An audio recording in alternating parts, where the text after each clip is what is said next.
बहुत बहुत स्वागत है आप सभी का आपके अपने YouTube channel SP study point पर। मैं सोनू आप सभी दोस्तों का हार्दिक स्वागत करता हूं। दोस्तों, आज के इस लेक्चर के माध्यम से हम डिस्कस करेंगे BA BSc BCom second semester का अनिवार्य प्रश्न पत्र, जिसका नाम है first aid and health. Hindi में इसे कहते हैं प्राथमिक चिकित्सा एवं स्वास्थ्य। दोस्तों, जिस प्रकार से आप सभी लोगों ने फर्स्ट सेमेस्टर में एक अनिवार्य प्रश्न पत्र दिया था जिसका नाम था फूड न्यूट्रिशन एंड हाइजीन, उसी प्रकार से सेकेंड सेमेस्टर में भी आपका एक अनिवार्य प्रश्न पत्र है। चाहे आप BA में हैं या आप BCom में हैं या आप BSc AG से हैं या BSc होम साइंस से हैं, आप सभी में ये अनिवार्य प्रश्न पत्र जरूर आपको एग्ज़ाम देना होगा। आपके एग्ज़ाम में ज़रूर ये प्रश्न पत्र पूछा जाएगा। तो आप सभी को ये परीक्षा ऑब्जेक्टिव मोड में देनी है, यानी कि आपके जो परीक्षा में प्रश्न पूछे जाएंगे दोस्तों वो MCQ मोड में आएंगे, जिनमें से 100 क्वेश्चन का पेपर होता है, यानी 100 क्वेश्चन पूछे जाते हैं, जिनमें से केवल और केवल आपको 33% मार्क्स लाना होता है। ये क्वालिफाइंग पेपर होता है। इसका जो मार्क्स होता है दोस्तों वो आपके रिजल्ट में ऐड नहीं होता है, यानी टोटल मार्क्स में ऐड नहीं होता है। ठीक है, ये क्वालिफाइंग है। अगर एक बात और ध्यान लीजिए, मैं आपको क्लास स्टार्ट करने से पहले एक बात और अवगत करा दूं कि अगर ये क्वालिफाइंग पेपर यानी कि आपका अनिवार्य प्रश्न पत्र अगर आप पास नहीं कर पाते हैं तो आपको जो आपने सेकेंड सेमेस्टर की परीक्षा दी है वो सभी विषय में फेल कर दिया जाएगा। आपको पुनः फिर से सेकेंड सेमेस्टर में पढ़ना होगा, इसीलिए आपको ध्यान से इन सभी क्वेश्चनों को देखना है। चलिए दोस्तों, क्लास को स्टार्ट करते हैं और सॉल्व करते हैं आज के इन महत्वपूर्ण प्रश्नों को। लगभग आज हम पूरा का पूरा मॉडल पेपर देखेंगे, यानी कि मॉडल सॉल्व पेपर है ये फर्स्ट एड एंड हेल्थ का। जोरदार तरीके से सभी लोग वीडियो को लाइक कर दीजिएगा, शेयर कर दीजिएगा। जो भी हमारे साथ पहली बार जुड़ेंगे चैनल को जरूर सब्सक्राइब करें। चलिए, पहला प्रश्न आप देखिए। पहला प्रश्न यहाँ पर पूछा गया है दोस्तों, क्या पूछा गया है कि प्राथमिक चिकित्सा का प्रमुख कार्य क्या होता है। प्राथमिक चिकित्सा का प्रमुख कार्य क्या होता है। ऑप्शन आ दिया गया है आहत को उसके घर पहुंचाना, ऑप्शन बी है आहत को आवश्यक संकट काल में उपचार प्रदान करना, या आहत को बेहोशी का इंजेक्शन देना, या आहत को गर्म दूध पिलाना। तो दोस्तों, इस क्वेश्चन का करेक्ट आंसर क्या हो जाएगा, आप सभी लोग कमेंट के माध्यम से कमेंट करते रहिए। चलिए, तो इस क्वेश्चन का जो सही आंसर होगा वो हो जाएगा आपका ऑप्शन बी, यानी कि प्राथमिक चिकित्सा का जो प्रमुख कार्य है वो है आहत को आवश्यक संकट काल में उपचार प्रदान करना। चलिए नेक्स्ट क्वेश्चन की तरफ बढ़ते हैं। अगला प्रश्न आप देखिए, पूछा गया है आपसे कि प्राथमिक चिकित्सा का प्रमुख गुण, आपसे बताना है कि आप प्राथमिक चिकित्सा का प्रमुख गुण क्या होता है। ऑप्शन ए है कि समाधान संपन्न एवं सूझबूझ वाला, या बातचीत करने की कला में निपुण हो, या अहंकारी हो, या घबराहट वाला हो। तो प्राथमिक चिकित्सा का जो प्रमुख गुण होता है दोस्तों वो क्या होता है, साधन संपन्न एवं सूझबूझ वाला व्यक्ति जो होता है उसके अंदर, किसी भी व्यक्ति के अंदर अगर साधन संपन्न एवं सूझबूझ की कला है तो वो प्राथमिक चिकित्सा का प्रमुख गुण कहलाता है, यानी कि आपका ऑप्शन यहाँ पर एक करेक्ट हो जाएगा। नेक्स्ट क्वेश्चन की तरफ बढ़ते हैं। आप सभी लोग कमेंट के माध्यम से कमेंट करते रहिएगा। कल से आप लोगों की लाइव क्लास मैं लूँगा जहाँ पर आपके सारे डाउट क्लियर होंगे। चलिए नेक्स्ट क्वेश्चन है कि सामान्यतः स्वस्थ शरीर में रक्त की मात्रा लगभग कितनी होती है। यानी कि 1.20 लीटर या 7.9 लीटर या 5.6 लीटर या 8.6 लीटर। तो यहाँ पर जो आपसे क्वेश्चन पूछा गया है कि एक जो स्वस्थ शरीर में खून की जो मात्रा होती है वो लगभग कितनी होती है।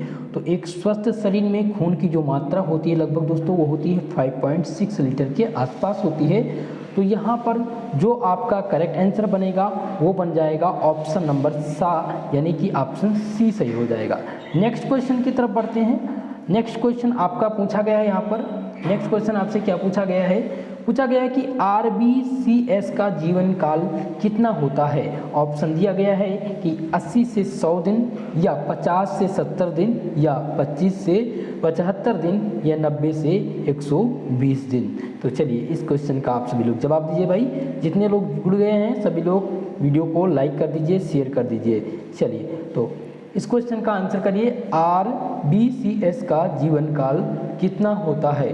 तो दोस्तों इसका जो जीवन काल होता है वो 90 से 120 दिन का होता है। यहाँ पर जो सही आंसर हो जाएगा ऑप्शन नंबर द हो जाएगा, यानी ऑप्शन डी हो जाएगा। नेक्स्ट क्वेश्चन देखिए, अगला प्रश्न क्या पूछा गया आपसे कि दानेदार श्वेत कणों में किस पर लाल अम्लीय रंग चढ़ता है? दानेदार जो श्वेत कण हैं उसमें किस पर, उनमें से किस पर लाल अम्लीय रंग चढ़ता है? यहाँ पर आपका ऑप्शन है न्यूट्रोफिल या इओसिनोफिल, ऑप्शन सी है बेसोफिल या लिम्फोसाइटस। तो इस क्वेश्चन का सही आंसर क्या हो जाएगा? तो जो दानेदार श्वेत कण में जो लाल अम्लीय रंग चढ़ता है दोस्तों वो चढ़ता है इओसिनोफिल पर। किस पर चढ़ता है? इओसिनोफिल पर। ऑप्शन यहाँ पर बी नंबर सही हो जाएगा। चलिए नेक्स्ट क्वेश्चन देखिए, अगला प्रश्न जो आपका है वो पूछा क्या गया है कि रक्त फेफड़ों एवं त्वचा की सहायता से शरीर के ताप को कितनी डिग्री फ़ारेनहाइट पर रहता है? यहाँ पर आपको बताना है दोस्तों कि जो रक्त होता है वो फेफड़े एवं त्वचा की सहायता से जो शरीर का टेम्परेचर होता है उसको कितने डिग्री फ़ारेनहाइट पर रखता है? आपका ऑप्शन है 100 डिग्री यानी कि 100.1 फ़ारेनहाइट, या यहाँ पर है कि 75 फ़ारेनहाइट पर, या 99 फ़ारेनहाइट पर, या 98.4 फ़ारेनहाइट पर। तो इस क्वेश्चन का जो सही आंसर हो जाएगा वो हो जाएगा 98.4 डिग्री फ़ारेनहाइट। यहाँ पर जो सही आंसर हो जाएगा वो आपका ऑप्शन नंबर द सही होगा। इस क्वेश्चन का जो करेक्ट आंसर है दोस्तों वो आपका ऑप्शन द सही है। इस प्रकार के क्वेश्चन एग्जाम में पूछे गए हैं तो आप लोग इसको जरूर तैयार कर लीजिएगा। नेक्स्ट क्वेश्चन ध्यान देंगे, यहाँ पर नेक्स्ट क्वेश्चन है कि निम्न में से क्या थ्रोम्बिन की उपस्थिति में फाइब्रिनोज बनता है? यहाँ पर है कोशिका क्षति या कैल्शियम लवण या थ्रोम्बिन या फाइब्रिन। तो इस क्वेश्चन का जो सही आंसर हो जाएगा वो हो जाएगा ऑप्शन नंबर द, यहाँ पर फाइब्रिन सही हो जाएगा। यानी फाइब्रिन से थ्रोम्बिन की उपस्थिति में फाइब्रिनोज बनता है। यहाँ पर आप ध्यान रखेंगे क्वेश्चन देखिए, यहाँ पर दो ये जो ऑप्शन है ये सेम दे दिए गए हैं, लेकिन यहाँ पर थ्रोम्बिन और फाइब्रिन जब इनकी उपस्थिति होगी तो हमें क्या प्राप्त हो जाएगा? फाइब्रिनोज प्राप्त हो जाएगा। तो यहाँ पर जो सही आंसर हो जाएगा दोस्तों वो आपका कौन सा ऑप्शन सही है? ऑप्शन नंबर द सही है, यहाँ पर ऑप्शन डी सही हो जाएगा। चलिए नेक्स्ट क्वेश्चन की तरफ बढ़ते हैं। बहुत ही प्रमुख क्वेश्चन है दोस्तों, हृदय का वजन यहाँ पर पूछा गया है। जल्दी से आप लोग कमेंट बॉक्स में कमेंट करके बताइए कि हृदय का जो वजन होता है वो कितना होता है। यहाँ पर आपका ऑप्शन दिया गया है, ऑप्शन ए 200 ग्राम या 250 ग्राम या 300 से 350 ग्राम या 200 से 250 ग्राम। तो जल्दी से इस क्वेश्चन का आंसर करिएगा भाई। तो इस क्वेश्चन का जो सही आंसर हो जाएगा वो हो जाएगा ऑप्शन नंबर 7, यानी कि हृदय का जो वजन होता है वो लगभग 300 से 350 ग्राम के आसपास होता है। यहाँ पर जो आपका करेक्ट आंसर बनेगा वो ऑप्शन नंबर 7 हो जाएगा। नेक्स्ट क्वेश्चन है कि बेहोश व्यक्ति को नहीं लिटाना चाहिए। ऑप्शन यहाँ है सीधे, उल्टा या सिर ऊपर रखकर या करवट। तो इस क्वेश्चन का आंसर बताइए।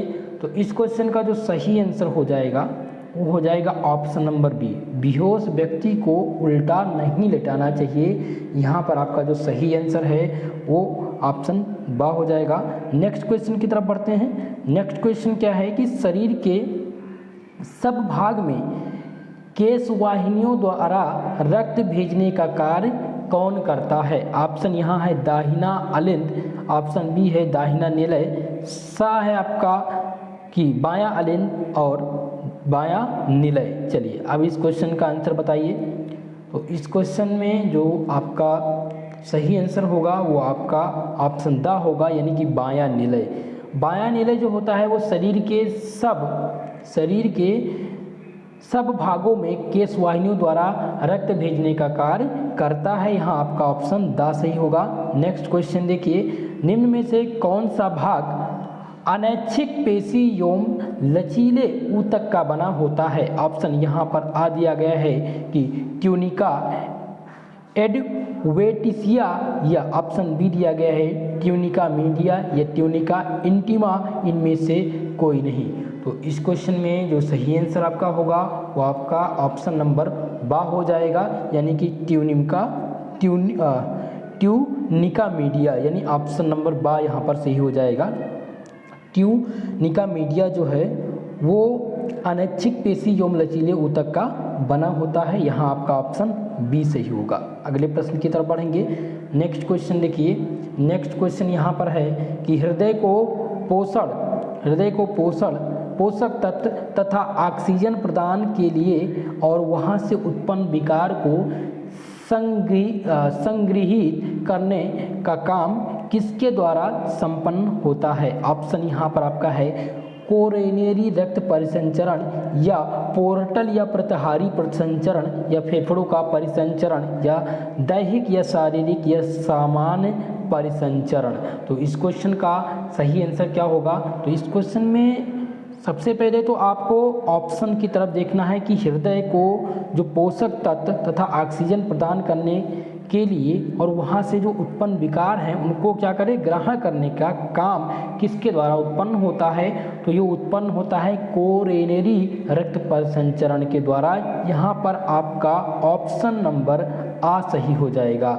नेक्स्ट क्वेश्चन देखिए, आपका अगला प्रश्न है और सबसे महत्वपूर्ण प्रश्न है दोस्तों कि एक स्वस्थ व्यक्ति का हृदय 1 मिनट में कितने बार धड़कता है? जल्दी से कमेंट बॉक्स में कमेंट करके भाई बता दीजिए। जल्दी से आप सभी लोग का आंसर आना चाहिए इस क्वेश्चन का, जितने लोग भी जुड़ गए हैं हमारे साथ।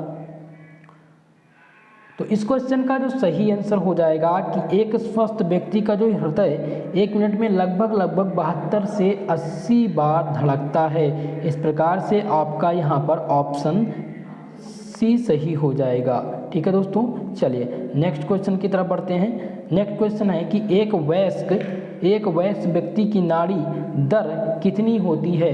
95 बार होती है या 72 बार या 60 से 65 बार या 75 से 80 बार? तो इस क्वेश्चन में आपको सही आंसर बताना है। तो इस क्वेश्चन का जो सही आंसर होगा वो हो जाएगा 72 बार, यानी ऑप्शन नंबर आपका बी सही होगा कि एक वयस्क व्यक्ति की नाड़ी की दर जो होती है वो लगभग 72 बार इसकी नाड़ी की स्पंदन होती है। यहाँ पर ऑप्शन बा सही आंसर होगा। नेक्स्ट क्वेश्चन की तरफ बढ़ते हैं। नेक्स्ट क्वेश्चन क्या है आपका?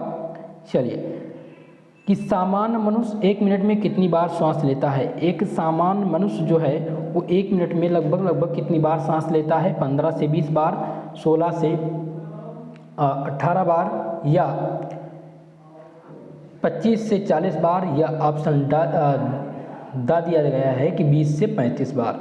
तो दोस्तों आपको ध्यान रखना है कि एक सामान्य मनुष्य 1 मिनट में लगभग 16 से 18 बार सांस लेता है, यानी श्वसन की क्रिया करता है। यहाँ पर जो आपका सही आंसर हो जाएगा वो ऑप्शन नंबर बा हो जाएगा। नेक्स्ट क्वेश्चन की तरफ बढ़ते हैं। नेक्स्ट क्वेश्चन है कि प्रश्वसन के समय डायफ्राम होता है। प्रश्वसन के समय जो डायफ्राम होता है वो संकुचित होता है या फैल जाता है या स्थिर रहता है या उपयुक्त में से कोई नहीं। तो प्रश्वसन के समय जो डायफ्राम होता है दोस्तों वो संकुचित हो जाता है। यहाँ पर आपका जो सही आंसर बनेगा वो ऑप्शन नंबर आ हो जाएगा। इतनी बात आप ध्यान रखिएगा। दूसरी बात दोस्तों, जितने लोग हमारे साथ जुड़े हुए हैं उनको मैं आपको एक चीज़ बताना चाहूँगा कि आप फर्स्ट ऐड में ध्यान रखिएगा। इससे पहले मैंने एक क्वेश्चन पेपर सॉल्व करा दिया गया है, तो उस क्वेश्चन पेपर को आप लोग ध्यान से देख लीजिएगा। वहाँ से भी रिपीटेड प्रश्न आपके एग्ज़ाम में आएंगे। चलिए, ये केवल पास करना होता है, बहुत टफ क्वेश्चन नहीं आते हैं। इसी प्रकार से क्वेश्चन पूछे जाएंगे जो आपके दैनिक जीवन में इस समय प्रयोग हो रहे हैं। नेक्स्ट क्वेश्चन है, नासिका और मुंह के पीछे का भाग क्या कहलाता है? जो नासिका होता है और उसके पीछे का भाग जो होता है वो क्या कहलाता है? नासिका कहलाता है, स्वर यंत्र कहलाता है या श्वसन नाल या ग्रसनी कहलाता है? तो दोस्तों जो नासिका और मुंह के पीछे का भाग होता है उसे ग्रसनी कहते हैं। क्या कहते हैं भाई? उसको ग्रसनी कहते हैं। यहाँ पर आपका ऑप्शन नंबर दा सही हो जाएगा। नेक्स्ट क्वेश्चन देखिए, यहाँ है कि कौन सी उपस्थिति स्वर यंत्र की पिछली एवं बाजू की दीवार बनती है। ऑप्शन यहाँ दिया गया थायराइड उपस्थिति या क्राइड उपस्थिति या एपिलेटिस या स्वर रज्जु। आपको बताना है भाई, बहुत ही इम्पॉर्टेंट प्रश्न है। तो इस क्वेश्चन का जो सही आंसर हो जाएगा वो हो जाएगा ऑप्शन नंबर आपका बा, यानी कि क्रिककाइड उपस्थिति, यानी कि जो क्रिककाइड उपस्थिति होती है वो स्वर यंत्र की पिछली एवं बाजू की दीवार बनती है। ऑप्शन यहाँ पर बा सही होगा आपका। नेक्स्ट क्वेश्चन देखिए, सर्दी या जुकाम होने पर शरीर में आर्द्रता रहती है, कम होती है शरीर में आर्द्रता, या अधिक हो जाती है, या नहीं रहती है, या इनमें से कोई नहीं। तो सर्दी या जुकाम जब हो जाता है दोस्तों तो होता क्या है कि जो आपके शरीर की आर्द्रता होती है वो अधिक हो जाती है। क्या हो जाती है? आपके शरीर की जो आर्द्रता होती है वो अधिक हो जाती है। यहाँ पर आपका ऑप्शन नंबर बा सही हो जाएगा। चलिए नेक्स्ट क्वेश्चन है, ग्रसनी की लंबाई यहाँ पर पूछी गई कि ग्रसनी की लंबाई कितनी होती है। तो ग्रसनी की लंबाई यहाँ ऑप्शन दिया गया है 10 से 12 सेंटीमीटर होती है, या 8 से 12 सेंटीमीटर, या 7 से 10 सेंटीमीटर, या 5 से 9 सेंटीमीटर। तो जो ग्रसनी की लंबाई होती है वो 8 से लगभग 10 से 12 सेंटीमीटर होती है। कितनी होती है दोस्तों? 10 से 12 सेंटीमीटर के बीच में होती है। यहाँ पर जो आपका सही आंसर हो जाएगा वो ऑप्शन ए हो जाएगा, यानी कि 10 से 12। नेक्स्ट क्वेश्चन देखिए, हमारे शरीर में गैसों का आदान प्रदान होता है। हमारे शरीर में जो गैसों का आदान प्रदान होता है वो किसके द्वारा होता है? फेफड़ों के द्वारा होता है, या ऊतक के द्वारा, या आ या बा दोनों, या इनमें से कोई नहीं। चलिए इस क्वेश्चन का आंसर आप सभी के द्वारा देना है। जल्दी से सभी लोग इस क्वेश्चन का आंसर बता दीजिए भाई। तो दोस्तों हमारे शरीर में जो गैसों का आदान प्रदान होता है वो फेफड़ों और ऊतक के द्वारा होता है। किसके द्वारा होता है? फेफड़ा और ऊतकों के द्वारा। यहाँ पर जो आपका सही आंसर हो जाएगा वो ऑप्शन सा हो जाएगा, यानी आ तथा बा दोनों। नेक्स्ट क्वेश्चन देखिए, वायु प्रशोषित दिया गया है, प्रशोषित वायु, प्रशोषित वायु में ऑक्सीजन का प्रतिशत कितना होता है। तो इसमें जो ऑक्सीजन का प्रतिशत पूछा गया है दोस्तों, यहाँ पर दिया गया है ऑप्शन ए है कि 79%, ऑप्शन बी दिया गया है 21%, सी दिया गया है 0.4% और दा दिया गया है 4.5%। तो इस क्वेश्चन में आपको सही आंसर चूज करना है।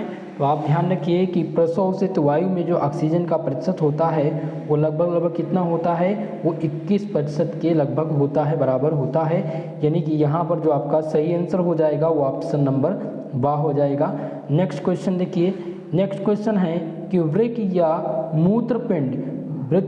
मूत्रपिंड फेफड़े तथा त्वचा मानव अंग कहलाते हैं। यहाँ पर दिया गया है आपका ऑप्शन परिसंचरण, उत्सर्जन, या पाचन, या तंत्रिका। तो इस क्वेश्चन में जो आपका सही आंसर हो जाएगा दोस्तों वो क्या हो जाएगा? यहाँ पर ध्यान रखिएगा कि जब भी वृक्क या मूत्रपिंड, फेफड़े तथा त्वचा जो मानव अंग होते हैं वो क्या कहलाते हैं? वो उत्सर्जन कहलाते हैं। क्या कहलाते हैं भैया? उत्सर्जन कहलाते हैं। तो आपका सही आंसर हो जाएगा ऑप्शन नंबर यहाँ पर बी। नेक्स्ट क्वेश्चन है, मूत्रपिंड संख्या कितनी होती है? मूत्रपिंड की संख्या जो होती है वो कितनी होती है? यहाँ पर आपका ऑप्शन दिया गया है, ऑप्शन आ है 4, 3, या 2, या 1। तो मूत्रपिंड संख्या जो होती है दोस्तों वो लगभग कितनी होती है?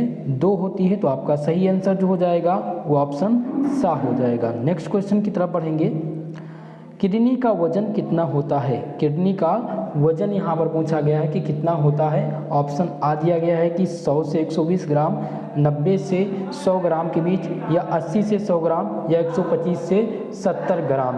तो किडनी का वजन जो होता है लगभग दोस्तों कितना होता है? सभी लोग कमेंट बॉक्स करके बताइए। तो इस क्वेश्चन का जो सही आंसर हो जाएगा वो हो जाएगा ऑप्शन नंबर दा 125 से 170 ग्राम। ठीक है, तो आपका जो सही आंसर हो जाएगा ऑप्शन दा हो जाएगा। नेक्स्ट क्वेश्चन की तरफ बढ़ते हैं भाई। नेक्स्ट क्वेश्चन क्या है? नेक्स्ट क्वेश्चन है कि किसकी संरचना अंग्रेजी अक्षर यू के समान होती है? ऑप्शन यहाँ पर है निकटस्थ कुंडलित नालिका, या हेनले कूप, दूरस्थ कुंडलित नालिका या संग्राहक नालिका। तो दोस्तों आपका जो इसमें सही आंसर होगा वो ऑप्शन नंबर बा होगा, यानी कि जो हेले कूप है उसकी संरचना अंग्रेजी के यू अक्षर के समान होती है। नेक्स्ट क्वेश्चन देखिए, अगला जो आपका प्रश्न है वो है कि हेनरी हमारे शरीर माफ करिएगा हमारे शरीर से प्रतिदिन लगभग कितना द्रव मूत्र के रूप में बाहर निकलता है। आपका ऑप्शन दिया गया है 15 लीटर, 2.6 लीटर, 1.6 लीटर या 5.0 लीटर। तो इसमें जो आपका सही आंसर होगा वो हो जाएगा 1.5 लीटर।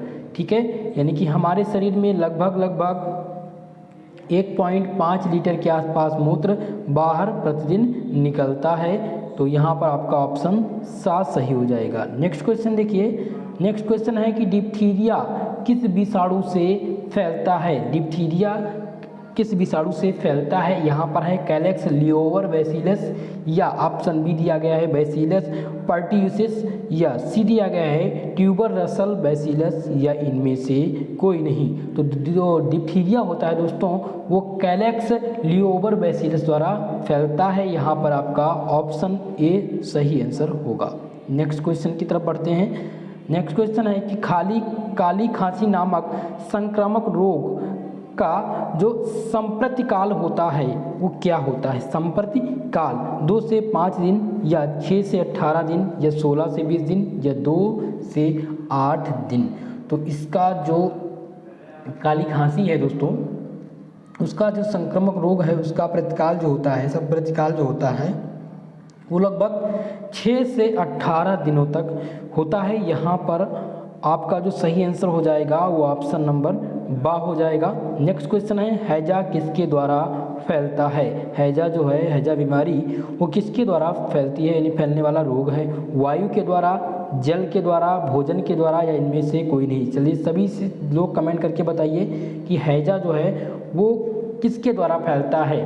तो दोस्तों ध्यान रखिएगा, हैजा जो है वो जल के द्वारा फैलता है। यहाँ पर आपका ऑप्शन नंबर बा सही होगा। नेक्स्ट क्वेश्चन है कि एड्स की जानकारी कब हुई थी। एड्स की जो जानकारी है वो कब हुई थी। ऑप्शन आपका ए दिया गया है 1975 में, ऑप्शन बी दिया गया है 1969 में, या 1981, या 1988 में। तो दोस्तों जो एड्स की जानकारी हुई थी वो 1981 में हुई थी। यहाँ पर जो आपका सही आंसर हो जाएगा वो ऑप्शन नंबर सा हो जाएगा। नेक्स्ट क्वेश्चन देखिए, निम्न में से कौन सा विषाणु पोलियो रोग का नहीं है। इनमें से कौन सा जो विषाणु है वो पोलियो रोग का नहीं है। ऑप्शन नंबर यहाँ दिया गया है लैसिनस, या लियोनोल विषाणु, या ब्रूनो हिंडी विषाणु, या बैसिलस टिटिनस स्टेडियम टेटानाई। चलिए तो इस क्वेश्चन का सही आंसर क्या हो जाएगा भैया। इस क्वेश्चन का जो सही आंसर हो जाएगा ऑप्शन नंबर द, यानी कि बैसिलस टिटिनस स्टेडियम टेटनाई। ऑप्शन नंबर यहाँ पर द सही होगा।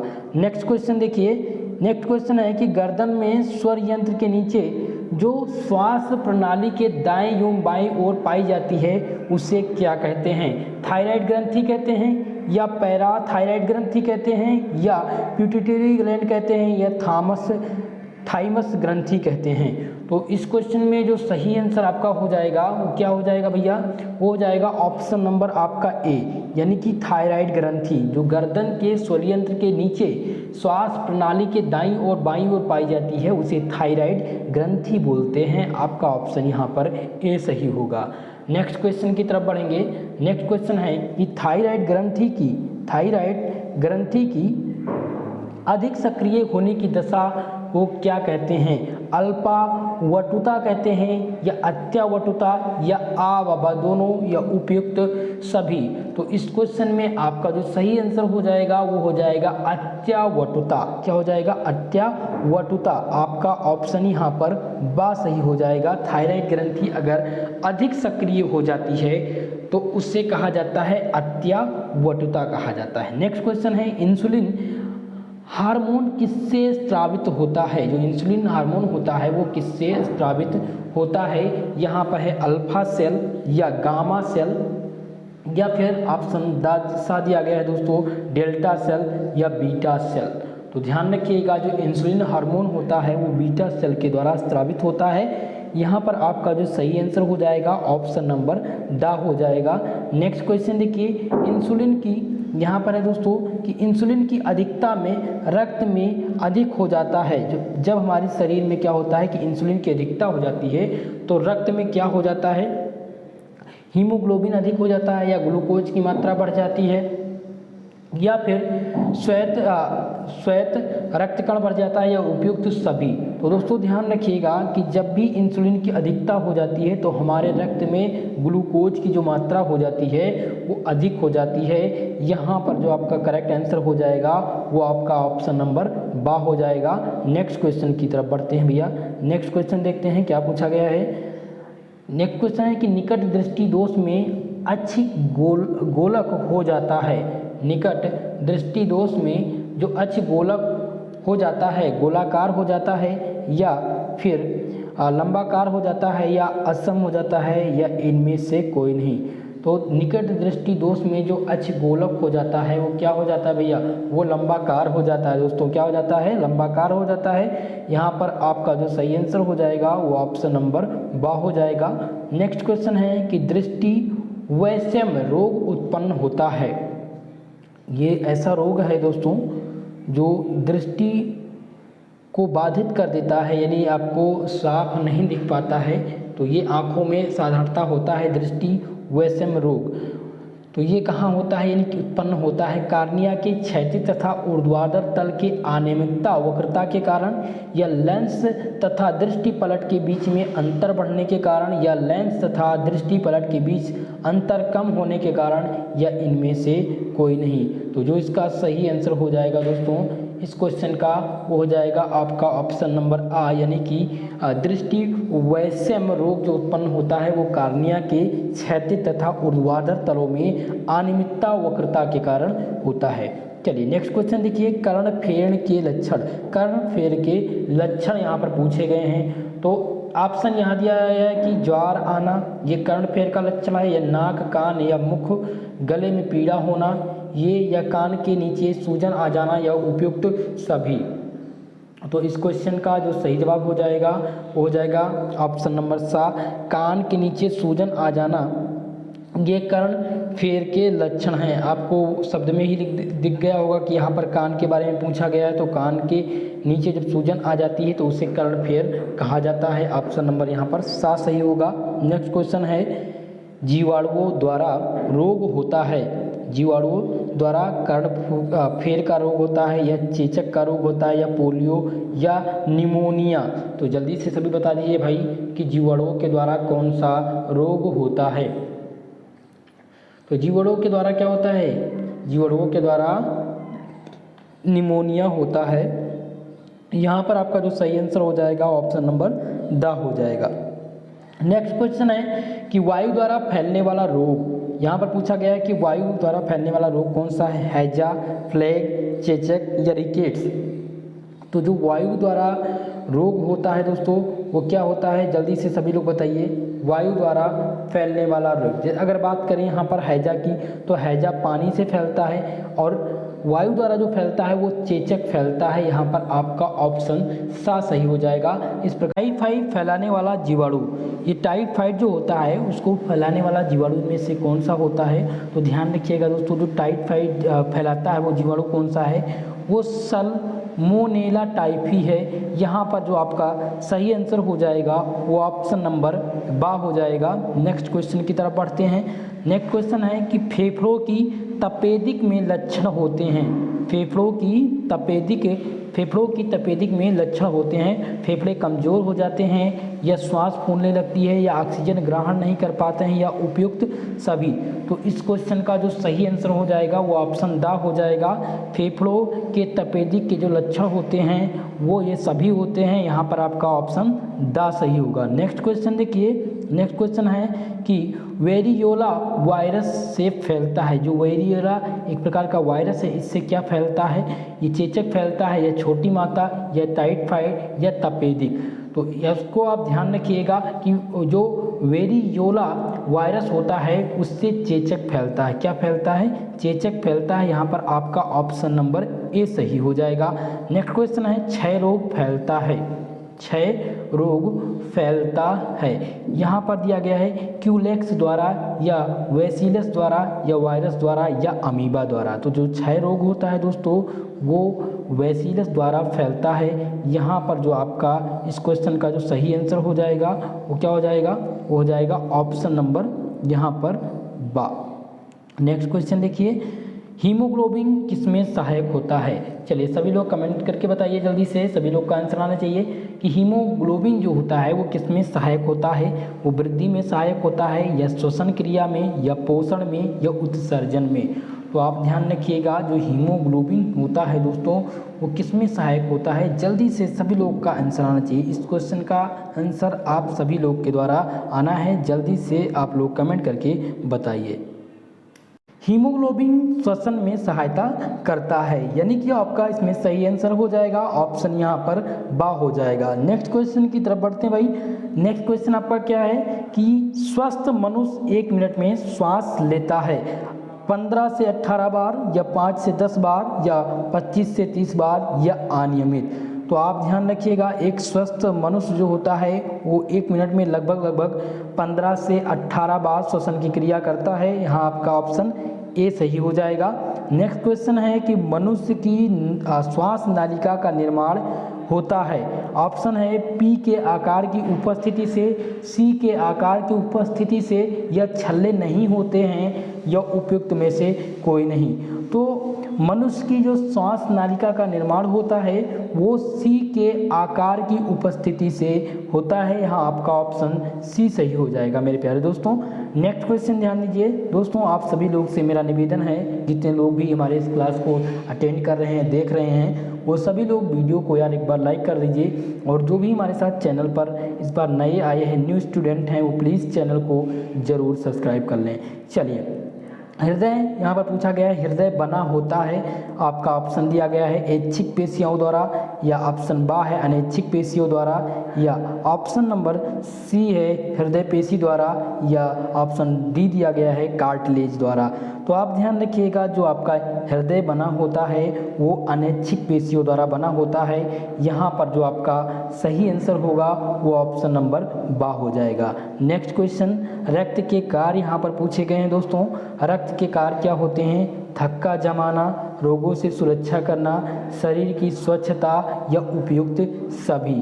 तो सभी लोग जल्दी से इस क्वेश्चन का आंसर बता दीजिए कमेंट करके। रक्त के कार्य आप लोगों बताएंगे।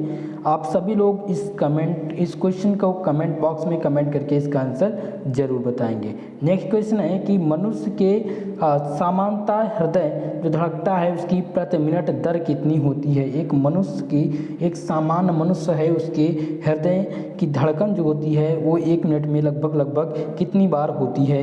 72 से 75 बार या 100 से 125 बार या 60 से 70 बार या 40 से 45 बार? तो आप ध्यान रखिएगा कि एक सामान्य मनुष्य का जो हृदय स्पंदन दर होता है वो लगभग 72 से 75 के आसपास होता है। यहाँ पर आपका जो करेक्ट आंसर हो जाएगा वो ऑप्शन नंबर आ हो जाएगा। नेक्स्ट क्वेश्चन ध्यान देंगे, रक्त को हृदय से विभिन्न अंगों की ओर ले जाने वाली है जो रक्त को हृदय से विभिन्न अंगों की ओर ले जाती है उन्हें क्या कहा जाता है? शिराएं कहा जाता है या धमनियाँ कहा जाता है या हृदय धमनी कहा जाता है या उपयुक्त में से कोई नहीं? तो आप ध्यान रखिएगा दोस्तों, रक्त को हृदय के विभिन्न अंगों की ओर ले जाने वाली जो होती हैं उनको क्या कहा जाता है भैया? जल्दी से सभी लोग बता दीजिए। उनको धमनियाँ कहा जाता है। क्या कहा जाता है? धमनियाँ कहा जाता है। यहाँ आपका ऑप्शन बा सही हो जाएगा। नेक्स्ट क्वेश्चन है कि परिसंचरण संस्थान का अंग नहीं है हृदय, रक्त, धमनी या तथा शिरा या गुर्दे?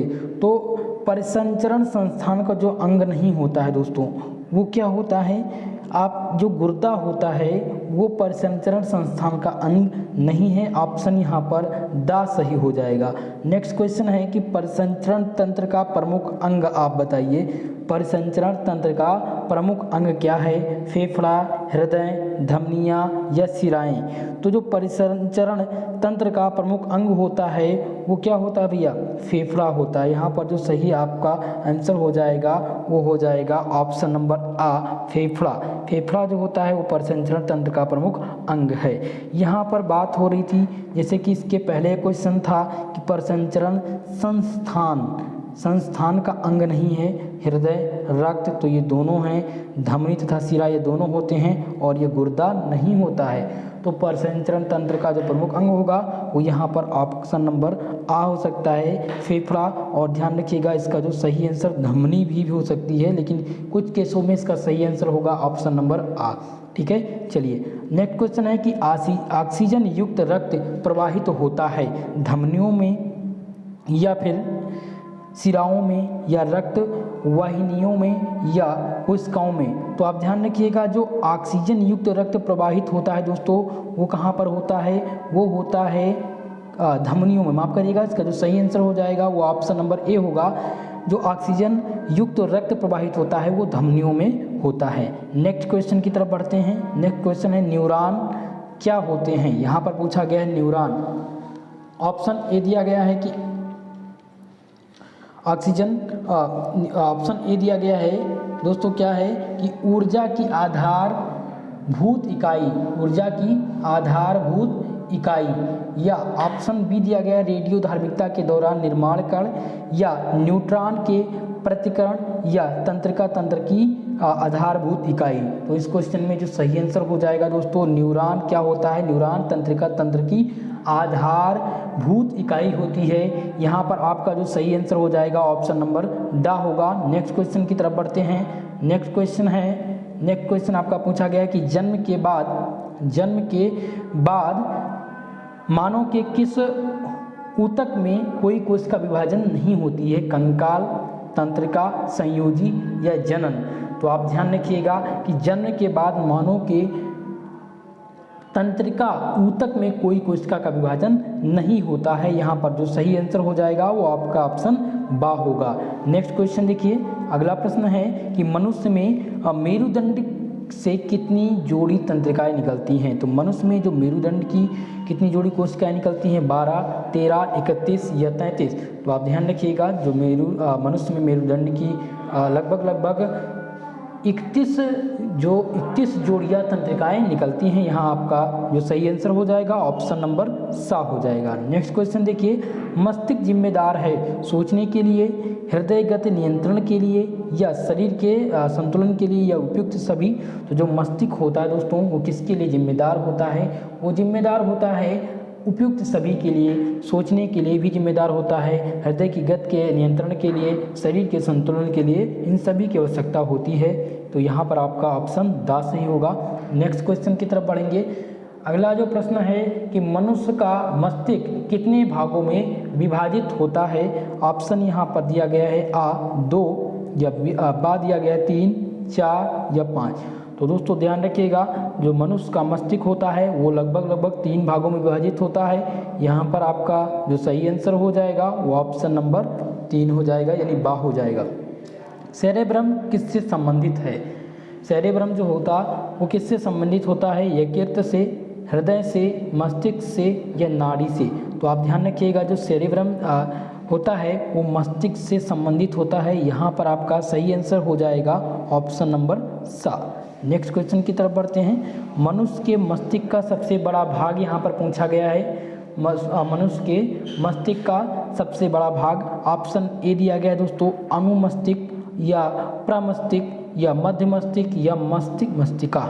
तो ध्यान रखिएगा जो मनुष्य के मस्तिष्क का सबसे बड़ा भाग होता है वो प्रमस्तिष्क होता है। यहाँ पर आपका ऑप्शन नंबर बा सही आंसर होगा। नेक्स्ट क्वेश्चन है, मानव मस्तिष्क में बुद्धि का केंद्र है। मानव मस्तिष्क में बुद्धि का केंद्र है। ऑप्शन यहाँ दिया गया है सेरेब्रम या सेरेले, यहाँ लिया है सेरेबेलम या सेरेब्रम या मेडुला या थैलेमस। तो ध्यान रखिएगा मनुष्य में बुद्धि का जो केंद्र होता है वो सेरेब्रम होता है। यहाँ पर प्रामस्तिष्क सही हो जाएगा, आपका ऑप्शन बा सही हो जाएगा। नेक्स्ट क्वेश्चन ध्यान दीजिए। नेक्स्ट क्वेश्चन है कि मानव शरीर के किन कोशिकाओं में सबसे कम पुनर्योजन शक्ति होती है? मस्तिष्क कोशिका, पेशी कोशिका, अस्थि कोशिका या यकृत कोशिका? तो मानव के शरीर के दोस्तों मानव शरीर के मस्तिष्क कोशिका में सबसे कम पुनर्योजन शक्ति होती है। आपका सही जो आंसर हो जाएगा वो ऑप्शन नंबर आ हो जाएगा, मस्तिष्क कोशिका। चलिए नेक्स्ट क्वेश्चन ध्यान देंगे, किस रोगी की, नेक्स्ट क्वेश्चन है दोस्तों, अगला प्रश्न है कि किस रोगी की जैविक मृत्यु का अर्थ निम्नलिखित में से उसके किस अंग की ऊतकों के मर जाने से है? यकृत, हृदय, मस्तिष्क या फेफड़ा? तो यहाँ पर जो सही आंसर हो जाएगा वो मस्तिष्क हो जाएगा। क्या हो जाएगा भाई? मस्तिष्क हो जाएगा। जो मस्तिष्क होता है वो अगर किसी रोगी की जैविक मृत्यु का हो जाती है तो उसका अर्थ ये होता है कि जो उसके अंग के ऊतक मर जाते हैं, यानी कि किस मस्तिष्क के, अगर आपके देखिए मानव शरीर के, अगर मस्तिष्क की बात करें, मानव के मस्तिष्क के अगर ऊतक मर जाते हैं तो उसको रोगी का जैविक मृत्यु दर कहा जाता है। क्या कहा जाता है? जैविक मृत्यु कहा जाता है। तो इसका जो सही आंसर होगा वो आपका ऑप्शन नंबर सा सही होगा, मस्तिष्क। नेक्स्ट क्वेश्चन है कि हृदय की धड़कन की गति निम्नलिखित में से किससे बढ़ती है? परिधीय तंत्रिका से या अनुकंपीय तंत्रिका से या परानुकंपी तंत्रिका से या कपाल तंत्रिका से? तो इस क्वेश्चन में सही आंसर क्या हो जाएगा? इस क्वेश्चन में सही आंसर हो जाएगा आपका ऑप्शन बा, अनुकंपी तंत्रिका तंत्र। अनुकंपी तंत्रिका तंत्र के द्वारा जो हृदय की धड़कन की गति होती है वो क्या जाती है? बढ़ जाती है। नेक्स्ट क्वेश्चन है कि दांतों को मजबूत बनाने वाला तत्व इनमें से कौन सा है? वसा, कार्बोहाइड्रेट, कैल्शियम या प्रोटीन? तो दांतों को जो मजबूत रखने वाला तत्व है इसमें से वो कैल्शियम होता है। यहाँ पर आपका सही आंसर हो जाएगा ऑप्शन नंबर सा। नेक्स्ट क्वेश्चन है पाचन तंत्र का अंग। यहाँ पर पूछा गया कि इनमें से पाचन तंत्र का अंग नहीं है। पहला दिया गया आहार, अग्नाशय, फेफड़ा या छोटी आंत?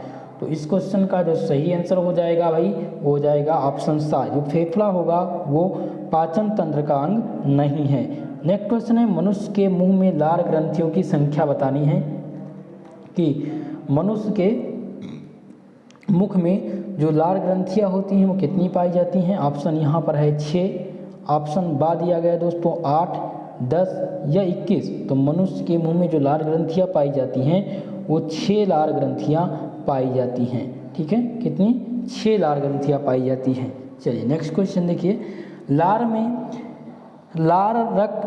रस में किण्वन पाया जाता है रेनिन का, पेप्सिन का या टाइलिन का या स्टार्च का? तो जो लार रस में किण्वन पाया जाता है दोस्तों वो टाइलिन का पाया जाता है। क्या पाया जाता है? टाइलिन पाया जाता है। यहाँ पर सही आंसर आपका हो जाएगा ऑप्शन नंबर सा। नेक्स्ट क्वेश्चन है कि टाइलिन नामक एंजाइम किस रस में पाया जाता है? ऑप्शन यहाँ दिया गया है जठर रस, अग्नाशय रस, पित्त रस या लार? तो ध्यान रखिएगा जो टाइलिन नामक एंजाइम पाया जाता है दोस्तों वो कहाँ पाया जाता है? पित्त रस में पाया जाता है।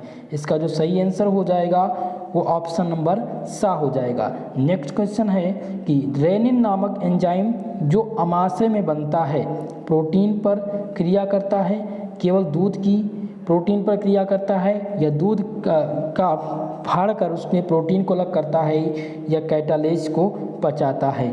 तो रेनिन जो होगा, रेनिन नामक एंजाइम जो अमाशय में बनता है वो दूध को फाड़कर उसकी प्रोटीन को अलग कर देता है। यहाँ पर आपका जो सही आंसर हो जाएगा ऑप्शन सा हो जाएगा। नेक्स्ट क्वेश्चन देखिए, यकृत अतिरिक्त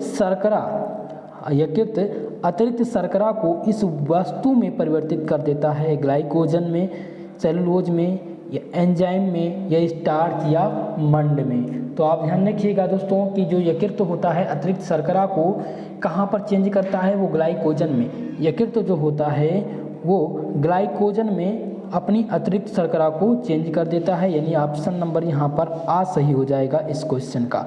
नेक्स्ट क्वेश्चन देखिए, हमारे शरीर में मुंह से लेकर मल द्वार तक के मार्ग को क्या कहते हैं? अमाशय कहते हैं, आंत कहते हैं, आहार नाल कहते हैं या पाचन तंत्र कहते हैं। तो इसको क्या कहा जाता है? आहार नाल कहा जाता है। हमारे शरीर में मुंह से लेकर मल के द्वार तक जो मार्ग होता है उसे आहार नाल कहा जाता है। आपका ऑप्शन सा इस क्वेश्चन का करेक्ट आंसर होगा। नेक्स्ट क्वेश्चन की ओर बढ़ेंगे। नेक्स्ट क्वेश्चन है कि यह पदार्थ बड़ी आंत में अवशोषित होता है। इनमें से कौन सा पदार्थ है जो बड़ी आंत में अवशोषित होता है? यहाँ पर ऑप्शन दिया गया है ग्लूकोज, यूरिया, एमिनो अम्ल या जल। तो ध्यान रखिएगा, जो बड़ी आंत में अवशोषित होता है वो जल अवशोषित होता है। क्या होता है भाई? जल अवशोषित जो होता है बड़ी आंत में होता है। आपका जो सही ऑप्शन हो जाएगा द सही हो जाएगा। नेक्स्ट क्वेश्चन है, पचे हुए भोजन का अवशोषण होता है ग्रहणी में, अमाशय में, छोटी आंत में या बड़ी आंत में? तो आपका जो सही आंसर हो जाएगा वो हो जाएगा ऑप्शन नंबर सा, यानी कि पचे हुए भोजन का जो अवशोषण होता है वो छोटी आंत में होता है।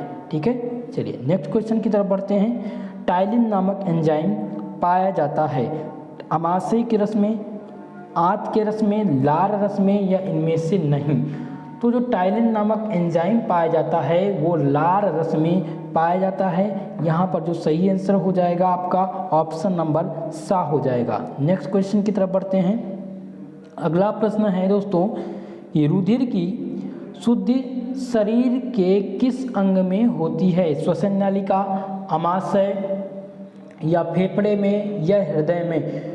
तो दोस्तों रुधिर की जो शुद्धि शरीर के किस अंग में होती है? फेफड़े में होती है। कहाँ पर होती है? ये फेफड़े में होती है। आपका जो सही आंसर हो जाएगा ऑप्शन नंबर यहाँ पर सा हो जाएगा। दोस्तों क्या हो जाएगा? ऑप्शन नंबर सा हो जाएगा। करेक्ट आंसर आपका सा है। नेक्स्ट क्वेश्चन देखिए, मनुष्य के शरीर में फेफड़ों की संख्या पूछी गई है कि जो मनुष्य होता है, मनुष्य, ठीक है, यानी आपके शरीर में फेफड़ों की संख्या कितनी होती है? तो आप सभी को पता है कि मनुष्य शरीर में, मानव शरीर में 2 फेफड़े पाए जाते हैं, यानी ऑप्शन सा यहाँ पर सही हो जाएगा। श्वसन क्रिया का प्रमुख अंग है। श्वसन क्रिया का प्रमुख अंग क्या है? फेफड़ा, नासिका, त्वचा या अमाशय? ध्यान रखिएगा दोस्तों कि जो श्वसन क्रिया का प्रमुख अंग होता है वो फेफड़ा होता है, यानी आपका सही आंसर ऑप्शन आ हो जाएगा। नेक्स्ट क्वेश्चन है कि श्वासोच्छ्वास प्रक्रिया में सहायक नहीं होता है कंठ या अथवा गला, फेफड़ा या ब्रिक दिया गया है दोस्तों, या फिर श्वास नालिकाएं? तो जो श्वासोच्छ्वास प्रक्रिया में सहायक नहीं होता है वो ब्रिक नहीं सहायक होता। ब्रिक जो होता है वो सहायक नहीं होता है, बाकी सभी सहायक अंग होते हैं। तो यहाँ पर जो सही आंसर हो जाएगा वो आपका ऑप्शन सा हो जाएगा। नेक्स्ट क्वेश्चन ध्यान देंगे। नेक्स्ट क्वेश्चन क्या है कि श्वसन क्रिया का या अंग, श्वसन क्रिया का या अंग श्वास क्रिया और रक्त शुद्ध दोनों कार्य करता है? अमाशय, हृदय, फेफड़ा या यकृत? चलिए सभी लोग इसका आंसर बता दीजिए। तो इस क्वेश्चन का जो सही आंसर हो जाएगा वो ऑप्शन नंबर सा हो जाएगा, फेफड़ा। चलिए नेक्स्ट क्वेश्चन ध्यान देंगे। वायु प्राण वायु कहलाता है, प्राण वायु कहलाता है ऑक्सीजन, कार्बन डाइऑक्साइड, नाइट्रोजन या आपका ऑप्शन है जल वाष्प? सभी लोग बताइए भाई कि प्राण वायु इनमें से कौन सा है? तो ऑक्सीजन को क्या कहते हैं? प्राण वायु के नाम से जानते हैं। आप सभी लोग को पता होना चाहिए जो ऑक्सीजन होता है उसे प्राण वायु कहा जाता है। आपका जो सही आंसर है ऑप्शन आ हो जाएगा। नेक्स्ट क्वेश्चन है, फेफड़ों की संरचना होती है, फेफड़ों की संरचना होती है ठोस, तरल या स्पंजी एवं कोमल या अस्पष्ट? तो फेफड़ों की जो संरचना होती है वो स्पंजी एवं कोमल होती है। यहाँ पर आपका जो सही आंसर हो जाएगा ऑप्शन नंबर सा हो जाएगा। नेक्स्ट क्वेश्चन ध्यान देंगे। फेफड़ों से वायु बाहर निकलने की क्रिया को क्या कहा जाता है? जो फेफड़ों से वायु बाहर निकलता है उसकी क्रिया को क्या कहा जाता है? अंतः श्वसन क्रिया कहा जाता है या नीव श्वसन या वाह्य श्वसन या उपयुक्त में से कोई नहीं? तो ध्यान रखिएगा, जो फेफड़ों से वायु बाहर निकलने की क्रिया होती है उसको क्या कहते हैं? उसको निःश्वसन कहते हैं। तो यहाँ पर जो आपका सही आंसर हो जाएगा वो ऑप्शन नंबर बा हो जाएगा। ठीक है दोस्तों, इतनी बात आप लोग ध्यान रखिएगा। नेक्स्ट क्वेश्चन की तरफ बढ़ते हैं। नेक्स्ट क्वेश्चन है कि मुख में जिस पोषक तत्व का पाचन प्रारंभ हो जाता है वह है, मुंह में यानी कि जैसे मुख में कौन सा ऐसा पोषक तत्व होता है जिसका तुरंत पाचन प्रारंभ होता है, प्रोटीन का, वसा का, कार्बोहाइड्रेट का या उपयुक्त सभी का। तो इसका जो सही आंसर हो जाएगा वो ऑप्शन नंबर सा हो जाएगा। सा यानी कार्बोहाइड्रेट। कार्बोहाइड्रेट का जो पाचन होता है वो मुख में प्रारंभ हो जाता है। यहाँ पर आपका सही आंसर हो जाएगा ऑप्शन नंबर सा। ठीक है, चलिए दोस्तों, आप लोग कंजूसी मत करिए भाई, वीडियो को लाइक कर दीजिए, शेयर कर दीजिए, और जो भी हमारे साथ पहली बार जुड़ रहे हैं प्लीज़ चैनल को जरूर सब्सक्राइब कर लेंगे। दोस्तों, बड़ी मेहनत के बाद मैं क्लास लेकर के आता हूं आप सभी के लिए और आप लोग को हेल्प मिलती है। इसका PDF आपको टेलीग्राम चैनल पर आंसर शीट के साथ दे दिया जाएगा। ठीक है, चलिए नेक्स्ट क्वेश्चन है, अमाशय से स्रावित होता है नाइट्रिक अम्ल, साइट्रिक अम्ल, हाइड्रोक्लोरिक अम्ल या इंसुलिन। तो अमाशय से जो स्रावित होता है दोस्तों वो हाइड्रोक्लोरिक अम्ल होता है, हाइड्रोक्लोरिक अम्ल होता है। यहाँ पर सही आंसर हो जाएगा ऑप्शन नंबर सा। नेक्स्ट क्वेश्चन ध्यान देंगे, अग्नायसिक रस में नहीं पाया जाता। अग्नायसिक रस में क्या नहीं पाया जाता यहाँ पर पूछा गया है। तो अग्नायसिक रस में यहाँ पर ऑप्शन ए दिया गया है, एमाइलोप्सिन या सीटीएप्सिन या ट्रिप्सिन या टाइलिन। तो अब ध्यान रखिएगा दोस्तों, अग्नायसिक जो रस होता है उसमें क्या नहीं पाया जाता है। तो उसमें बात करें एमाइलोप्सिन की तो ये तो पाया जाता है, ऑप्शन बी है। क्या दिया गया है, स्टीएप्सिन ये भी पाया जाता है, सा है ट्रिप्सिन, ट्रिप्सिन भी पाया जाता है। इनमें से टाइलिन जो होगा वो नहीं पाया जाता, ये रस जो है जठर रस में पाया जाता है।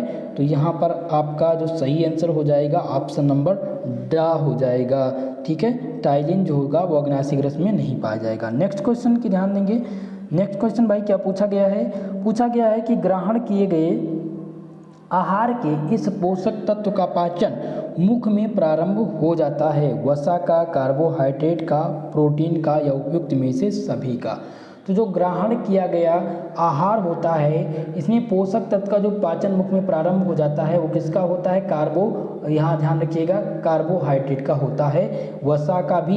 यानी कि जो ग्रहण किया गया, अगर मुख की बात होती, यही एक बात ध्यान रखिएगा, अगर यहाँ पर होता कि मुख में प्राप्त किया गया भोजन में से सबसे पहले किस पोषक तत्व का पाचन शुरू हो जाता है तो यहाँ पर कार्बोहाइड्रेट होता है। यहाँ है कि ग्रहण किए गए आहार यानी कि जो भोजन आप ग्रहण किए गए हैं आहार में इस पोषक तत्व का, किस पोषक तत्व का पाचन मुख में प्रारंभ हो जाता है। तो मुख में जो प्रारंभ होता है वो कार्बोहाइड्रेट का होता है। ठीक है, चलिए नेक्स्ट क्वेश्चन की तरफ ध्यान देंगे। दांत के मुख भाग, दांत के मुख भाग क्या है, शिखर, ग्रीवा, मूल या उपयुक्त सभी। तो दांत के जो मुख भाग होते हैं, प्रमुख भाग होते हैं, उन्हें क्या कहा जाता है, उन्हें कहा जाता है, क्या कहा जाता है भैया, उपयुक्त सभी जो होते हैं ये दांत के प्रमुख भाग होते हैं, शिखर, ग्रीवा और मूल। ठीक है, यानी आपका जो सही आंसर बनेगा वो ऑप्शन नंबर दा हो जाएगा। नेक्स्ट क्वेश्चन है, जठर रस से निकलता है। जठर रस जो होता है वो कहाँ से निकलता है, वो अग्नाशय से निकलता है या पित्ताशय से निकलता है या अमाशय से या यकृत से। तो ये क्वेश्चन महत्वपूर्ण है आप सभी के लिए। जठर रस, जठर रस कहाँ से निकलता है भैया, तो ध्यान रखिएगा जठर रस जो होता है वो अमाशय से निकलता है। कहाँ से निकलता है, आपका जो सही आंसर हो जाएगा सा हो जाएगा, अमाशय। ठीक है, नेक्स्ट क्वेश्चन है, पित्त रस में एंजाइम, पित्त रस में कौन सी एंजाइम पाई जाती है। तो पित्त रस में ध्यान रखिएगा दोस्तों कौन सी एंजाइम पाई जाती है भैया, जल्दी से सभी बता दीजिए। पित्त रस में कौन सी एंजाइम पाई जाती है, क्या एमाइलोप्सिन पाई जाती है या पेप्सिन पाई जाती है या ट्रिप्सिन पाई जाती है या इनमें से कोई नहीं। तो आप लोग कमेंट करके जल्दी से बताइए कि पित्त रस में कौन सी एंजाइम पाई जाती है। सभी लोग कमेंट करके इस क्वेश्चन का आंसर जरूर बताइएगा। नेक्स्ट क्वेश्चन है, ग्रसनी के बाद भोजन जाता है, जो ग्रसनी होता है उसके बाद जो होता है भोजन कहाँ पर जाता है। तो ग्रसनी के बाद जो भोजन होता है दोस्तों वो अमाशय में जाता है। कहाँ जाता है, अमाशय में जाता है। आपका ऑप्शन यहाँ पर सा सही हो जाएगा। नेक्स्ट क्वेश्चन है कि शाकाहारी जंतुओं में सेलुलोज का पाचन होता है अमाशय एंजाइम द्वारा या ग्रहणी में अग्नाशय द्वारा, आंतों में एंजाइम्स द्वारा या नेक्स्ट क्वेश्चन है कि सीकम में जीवाणुओं तथा प्रोटोजोआ द्वारा। तो आप ध्यान रखिएगा कि शाकाहारी जंतु में सेलुलोज का जो पाचन होता है वो सीकम में जीवाणु तथा प्रोटोजोआ द्वारा होता है। यहाँ पर आपका सही आंसर हो जाएगा option number the. Next question की तरफ बढ़ते हैं। नेक्स्ट क्वेश्चन क्या है कि वसा का इमल्सीकरण किसके द्वारा होता है। जो वसा होती है दोस्तों उसका इमल्सीकरण किसके द्वारा होता है। पित्त वर्णक के द्वारा, पित्त लवक के द्वारा, अग्नाशय रस के द्वारा या टाइलिन के द्वारा। तो ध्यान रखिएगा दोस्तों, इस क्वेश्चन का जो सही आंसर हो जाएगा ऑप्शन नंबर द हो जाएगा, यानी कि टाइलिन। जो वसा का इमल्सीकरण होता है वो टाइलिन के द्वारा होता है।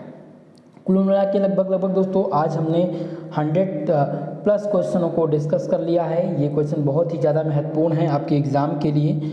कल की क्लास में हम आप सबके लिए लेकर आएंगे मॉडल सॉल्व पेपर, जो आप सबके लिए बहुत ही ज़्यादा महत्वपूर्ण रहेगा।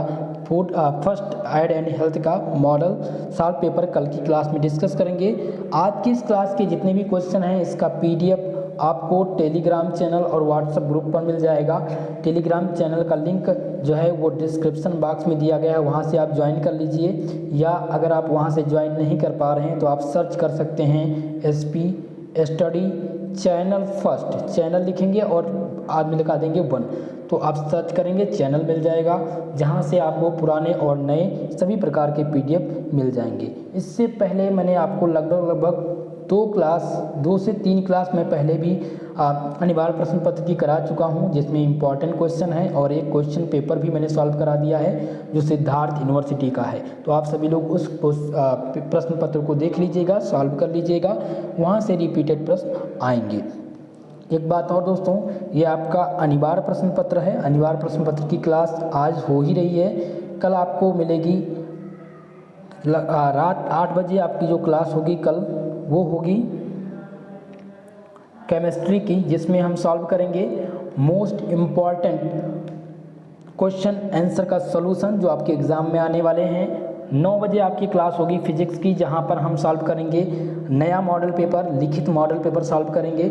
और इससे पहले जो क्लास होगी यानी कि सुबह मॉर्निंग में, अब हम 7 बजे आपको एक क्लास का टाइमिंग दे रहे हैं, 7, 6 और 7 बजे। आप सभी लोग कमेंट के बताइएगा भाई कि अगर जो भी लोग हमारे साथ जूलॉजी और बॉटनी के स्टूडेंट जुड़े हुए हैं वो सभी लोग कमेंट करके बताएं क्या वो मॉर्निंग में क्लास अटेंड कर पाएंगे।